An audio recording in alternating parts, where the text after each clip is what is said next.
എല്ലാവർക്കും സ്വാഗതം. നമ്മുടെയെല്ലാം പഴയ ടെക്സ്റ്റ് ബുക്കുകൾ ഓർമ്മയില്ലേ? അതിനെ ജനറേറ്റീവ് AI ഉപയോഗിച്ച് എങ്ങനെയൊക്കെ അടിമുടി മാറ്റാം എന്നതിനെക്കുറിച്ചാണ് നമ്മളിന്ന് നോക്കാൻ പോകുന്നത്. ഗൂഗിളിന്റെ LearnLM ടീമിന്റെ ഒരു പുതിയ പ്രോജക്റ്റിനെ അടിസ്ഥാനമാക്കിയാണ് ഈ വിശകലനം. അപ്പോൾ വിദ്യാഭ്യാസം മാറാൻ പോകുന്ന ഈ പുതിയ ലോകത്തേക്ക് നമുക്കൊരുമിച്ച് കടന്നുചെല്ലാം.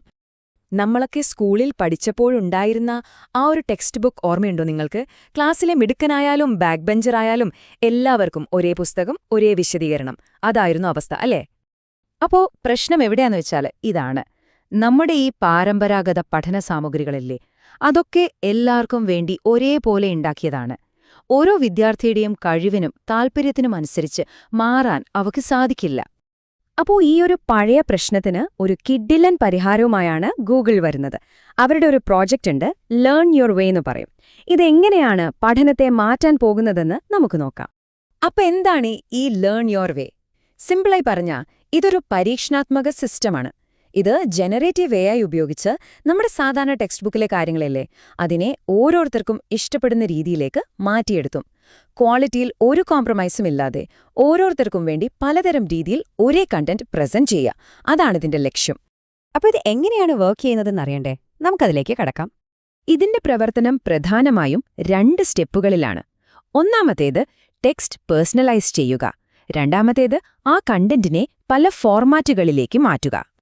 അപ്പോ ആദ്യത്തെ സ്റ്റെപ്പിൽ സിസ്റ്റം 2 കാര്യങ്ങളാണ് നോക്കുന്നത്.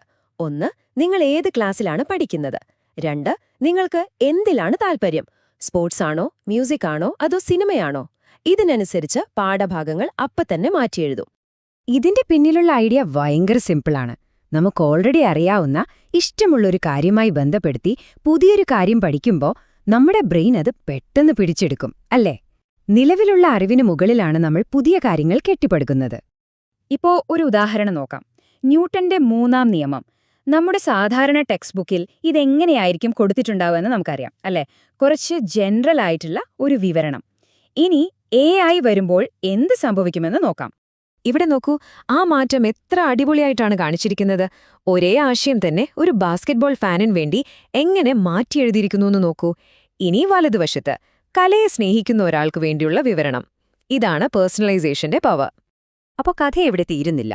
ഇങ്ങനെ പേഴ്സണലൈസ്ഡ് ടെക്സ്റ്റ് വെറുതെ കൊടുക്കല്ല ചെയ്യുന്നത്. അതാണ് രണ്ടാമത്തെ സ്റ്റെപ്പ്. ഈ ഉള്ളടക്കം പല പല ഫോർമാറ്റുകളിലേക്ക് മാറ്റും. അതായത് നിങ്ങൾക്ക് പഠിക്കാൻ ഒരുപാട് വഴികളുണ്ടാകും. നല്ല വിശദമായി വായിക്കണോ? അതിന് ഇമ്മേഴ്സീവ് ടെക്സ്റ്റ് ഉണ്ട്. അതല്ല സ്ലൈഡുകളായി കണ്ടു മനസ്സിലാക്കണോ? അതും റെഡി. ഇനിയിപ്പോ യാത്ര ചെയ്യുമ്പോഴൊക്കെ കേട്ട് പഠിക്കാനാണെങ്കിൽ ഓഡിയോ ലെസൺസ് ഉണ്ട്. പിന്നെ മൊത്തത്തിലുള്ള ഐഡിയ കിട്ടാൻ മൈൻഡ് മാപ്പുകൾ, കാര്യങ്ങൾ ഓർഡറിൽ അറിയാൻ ടൈം ലൈനുകൾ, പഠിച്ചതൊന്ന് ടെസ്റ്റ് ചെയ്യാൻ ക്വിസുകൾ, എല്ലാം ഇതിലുണ്ട്. ഇതാണ് ഈ ലേൺ യുവർ വേ എന്ന അനുഭവത്തിന്റെ മെയിൻ ഹബ്. ഇതിനെ ഇമ്മേഴ്സീവ് ടെക്സ്റ്റ് എന്നാണ് പറയുന്നത്. ഇവിടെ നിങ്ങൾക്ക് ഇഷ്ടപ്പെട്ട രീതിയിലുള്ള ടെക്സ്റ്റിന്റെ കൂടെ കാര്യങ്ങൾ എളുപ്പത്തിൽ മനസ്സിലാക്കാൻ സഹായിക്കുന്ന ചിത്രങ്ങളും ഇടയ്ക്കിടെ ചെറിയ ചോദ്യങ്ങളുമൊക്കെ ഉണ്ടാകും. ഇനി ഈ ടെക്സ്റ്റിൽ നിന്ന് നിങ്ങൾക്ക് എപ്പോൾ വേണമെങ്കിലും മാറാം. ആ വിഷയത്തിന്റെ ഒരു ബിഗ് പിക്ചർ കിട്ടണോ? നേരെ മൈൻഡ് മാപ്പിലേക്ക് പോകാം. അതല്ല ഒരു ഓൺലൈൻ ക്ലാസ് കേൾക്കുന്ന പോലെ വേണോ? അപ്പോ വിവരണങ്ങളോട് കൂടിയ സ്ലൈഡുകളുണ്ട്. ചുരുക്കി പറഞ്ഞാൽ എങ്ങനെ പഠിക്കണം എന്നുള്ള ചോയ്സ് പൂർണ്ണമായും പഠിക്കുന്ന ആൾക്കാണ്. ഓക്കെ, ഇതൊക്കെ കേൾക്കാൻ കൊള്ളാം. പക്ഷേ ഏറ്റവും വലിയ ചോദ്യം ഇതാണ്: ഈ പുതിയ രീതി കൊണ്ട് പഠനം ശരിക്കും മെച്ചപ്പെടുന്നുണ്ടോ? നമുക്കതിന്റെ റിസൾട്ട്സ് എന്താണെന്ന് നോക്കാം. ഇതറിയാൻ വേണ്ടി അവരൊരു പരീക്ഷണം നടത്തി. 15നും 18നും ഇടയിൽ പ്രായമുള്ള 60 കുട്ടികളെ എടുത്തു. എന്നിട്ട് 2 ഗ്രൂപ്പാക്കി. ഒരു ഗ്രൂപ്പ് ഈ പുതിയ AI ടൂൾ, അതായത് ലേൺ യുവർ വേ ഉപയോഗിച്ച് പഠിച്ചു. രണ്ടാമത്തെ ഗ്രൂപ്പ് അതേ വിഷയം തന്നെ ഒരു സാധാരണ PDF ഫയൽ വായിച്ചും പഠിച്ചു. റിസൾട്ട്സ് വന്നപ്പോ സംഭവം ക്ലിയറായി. പഠിച്ച ഉടനെ ഒരു ടെസ്റ്റ് നടത്തി.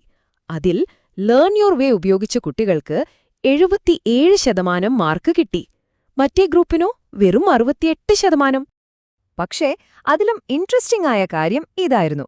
3 ദിവസം കഴിഞ്ഞ് വീണ്ടും ഒരു ടെസ്റ്റ് നടത്തി, പഠിച്ച കാര്യങ്ങൾ ഓർമ്മയുണ്ടോ എന്നറിയാൻ. അപ്പോഴും learn your way group 78% score ചെയ്തു. മറ്റേ ഗ്രൂപ്പ് 67%-ൽ തന്നെ നിന്നു. അതായത് ഈ പുതിയ രീതി പഠിച്ചത് ഓർമ്മയിൽ നിർത്താനും സഹായിക്കുന്നുണ്ട്. മാർക്കിന്റെ കാര്യം മാത്രമല്ല, കുട്ടികൾക്ക് ഈ അനുഭവം എങ്ങനെയുണ്ടായിരുന്നു എന്നതും പ്രധാനമല്ലേ? ലേൺ യുവർ വേ ഉപയോഗിച്ച 90% പേരും പറഞ്ഞത് അത് ഭയങ്കര രസമായിരുന്നു എന്നാണ്. സാധാരണ PDF ഉപയോഗിച്ചവരിൽ 57% മാത്രമാണ് അങ്ങനെ തോന്നിയത്. ഇത് പഠിക്കാൻ ഒരുപാട് സഹായിക്കുമെന്ന് 83% പേർ വിശ്വസിച്ചു.